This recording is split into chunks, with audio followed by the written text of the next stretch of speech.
प्राधान्य असलेले उमेदवार उभे करून तुम्ही रडीचा डाव खेळताय। दुसरं म्हणजे गेल्या 10 वर्षात तुमच्या संपत्तीमध्ये लक्षणीय वाढ झाली, त्याला तुम्ही काय उत्तर द्याल? हे पहा, या देशामध्ये प्रत्येकाला उभं राहण्याचा अधिकार आहे।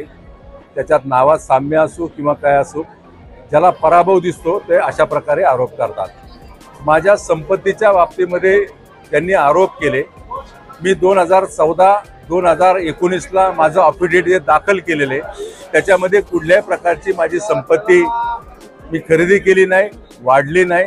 परंतु रेडी रेकनर जागेचा भाव, मला वडिलोपार्जित जमीन आहे, मी स्वतः खरेदी केलेल्या जमिनी आहे, त्याचा रेडी रेकनर जो वाढला आहे, जो शासनाने भाव वाढला, त्या जागेमधल्या भावामधला तो वाढ आहे आणि ती या वर्षी 29 कोटींनी वाढले। आपण जर सगळं पाहिलं, मी एक व्यावसायिक आहे, मी अनेक व्यवसाय करतो आणि व्यवसायाच्या माध्यमातून मी राजकारणात नव्हतो तेव्हा माझा इन्कम टॅक्सचा नंबर होता।